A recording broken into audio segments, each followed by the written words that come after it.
Hey, I'm going to read I Can't Do That Yet Growth Mindset by Esther Cordova. It's bedtime, Anna.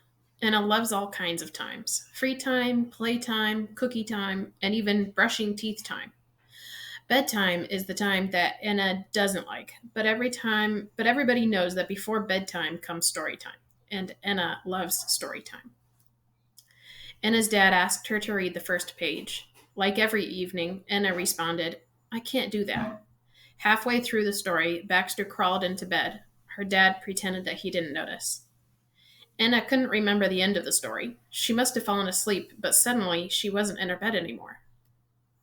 She looked around and saw a woman. The woman was tall with long brown hair and glasses. Anna had the feeling she knew her. Somehow they must have met before. Finally, you are here. I was waiting for you all day long, said the woman. Let me show you what we have done. The woman smiled and took Anna by the hand. Look, Anna, this is our office. We usually arrive here at around 9 in the morning. The team we work with is awesome. We hired a bunch of very creative and smart people. Everybody works together, and we lead the technical department. Anna could tell that the woman was excited, but she had no idea what she was talking about. She didn't want to interrupt her, but she didn't understand why the woman kept saying we. Anna had never been here before, and why did the woman look so familiar? Yesterday was a crazy day. The servers went down and everybody was worried. At first, we couldn't find the problem in the code. Our webpage wasn't showing anything, but fortunately, we were able to fix it in just 20 minutes. Anna was confused. She didn't know what servers were and why they were important, but she was glad that the woman was able to fix the problem. Then the woman took Anna to a desk. There, she turned on her computer and started writing something on a green background. Anna, I'm going to take a break. Can you finish the rest of the work? I can't do that. Really? The woman started laughing, and Anna thought that that was mean. But her laugh was so contagious that she eventually had to laugh too.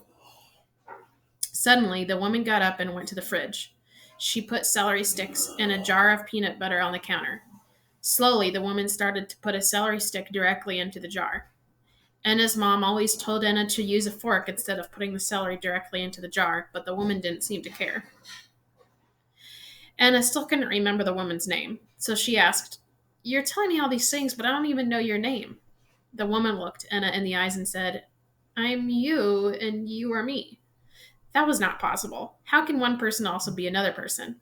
The woman stood up from her chair and whispered, My name is Anna, and I'm a possible version of you in the future.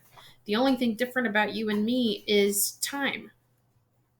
Anna was so confused. That can't be true. I don't even know what you're talking about. Server, code, I can't do any of that.